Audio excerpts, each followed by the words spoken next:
వందే మాత్రం. నేను మీ journalist Navata. Welcome to our political. దేశీయ ఆవు మూత్రం, పేడ, మురికి ఏమాత్రం కావు. అవి మురికిని శుద్ధి చేసే శక్తి కలిగినవి. అవి పర్యావరణాన్ని కలుషితం చేయవు, కాలుష్యాన్ని నివారిస్తాయి. చెత్త, వ్యర్థ పదార్థాలు, ఆకులు మొదలైన కుప్పలపై పేడ, గోమూత్రాలను చల్లితే ఈగలు, దోమలు రాకుండా ఉంటాయి. వాటి ఉత్పత్తి ఆగిపోతుంది. పైగా ఆ చెత్తే సేంద్రియ ఎరువుగా మారి పంటలకు ఉపయోగపడుతుంది. ఇలాంటి ఎరువులో 1% గోబర్ గ్యాస్ ప్లాంట్ నుంచి వచ్చే వ్యర్థం ద్వారా తయారైన ఎరువులో 2% నైట్రోజన్ ఉంటుంది. మహానగరాల్లో కాంక్రీట్, సిమెంట్ వంటి వాటితో కాలనీలు కడుతున్నారు. ప్రతి ఇంట్లో కనీసం ఒక వాహనం ఉంటుంది. అయితే వీటి వల్ల కలిగే కాలుష్యాన్ని నివారించే గోవును పెంచుకోవడానికి మాత్రం ఎవరు ముందుకు రావడం లేదు. ఆవు పేడ నీలలోహిత కిరణాలను నిర్వీర్యం చేస్తుంది. అలా ఈ కిరణాల వల్ల వచ్చే చర్మ వ్యాధులు మొదలైన వాటిని నివారిస్తుంది. రోజుల్లో ఆవును పెంచడం ఎలా సాధ్యపడుతుందని ప్రశ్నిస్తుంటారు. ఒకప్పుడు ఉమ్మడి కుటుంబాలు ఉండేవి కాబట్టి అది సాధ్యపడిందని వాదిస్తుంటారు. ఏదైనా పని మనకు మేలు చేస్తుందనుకున్నప్పుడు దానిని ఒకరమే చేయలేకపోతే నలుగురిని కలుపుకొని చేయాలి. 4 కుటుంబాలు కలిసి ఆవులను పెంచుకోవచ్చు.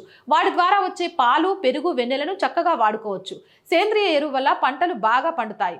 విషరహితమైన రుచికరమైన పదార్థాలు లభిస్తాయి. పేడను పిడకలుగా చేసి ఉపయోగించడం వల్ల వంట చెరుకు కోసం చెట్లు నరికే అవకాశం తగ్గుతుంది. తద్వారా అటవీ సంరక్షణ సాధ్యపడుతుంది. మరి గో సంరక్షణకు మనం ఏం చేయొచ్చునో అనే డౌట్ వస్తుంది కదా, అది కూడా చెప్తా వినండి. ఆవు ప్రాముఖ్యతను తెలుసుకోవాలి. ముఖ్యంగా యువతరం ఆ పని చేయాలి. పిల్లల్లో గోవు పట్ల భక్తి భావాన్ని కలిగించాలి. పాలు, నెయ్యి, సబ్బులు, షాంపులు, పండ్ల పొడి మొదలైనవి గోత్పత్తులను ప్రోత్సహించాలి. ప్రతి దేవాలయంలో 1-2 గోవులను పెంచే విధంగా ధర్మకర్తలు, పాలక మండలితో మాట్లాడాలి. కుటుంబ సమేతంగా గోశాలను సందర్శించాలి. ఆర్థిక సహాయం అందించాలి. గోశాల నిర్వహణలో పాలు పంచుకోవాలి. కృష్ణాష్టమి లేదా ఏదైనా పండుగ సందర్భంగా పాఠశాల, దేవాలయం కేంద్రంగా సామూహిక గోపూజ కార్యక్రమం నిర్వహించాలి. గోవులను పెంచే కుటుంబాలను గ్రామాలలో పెంచాలి. ప్రతి గ్రామంలో పశువులను పెంచడం కోసం పశువుల బీడను ఏర్పాటు చేసుకోవాలి. గో ఆధారిత వ్యవసాయ విధానాలను అనుసరించాలి. గో సంరక్షణకు జరిగే ప్రయత్నాలు, కార్యక్రమాలకు మద్దతు ఇచ్చి వాటిలో పాల్గొనాలి.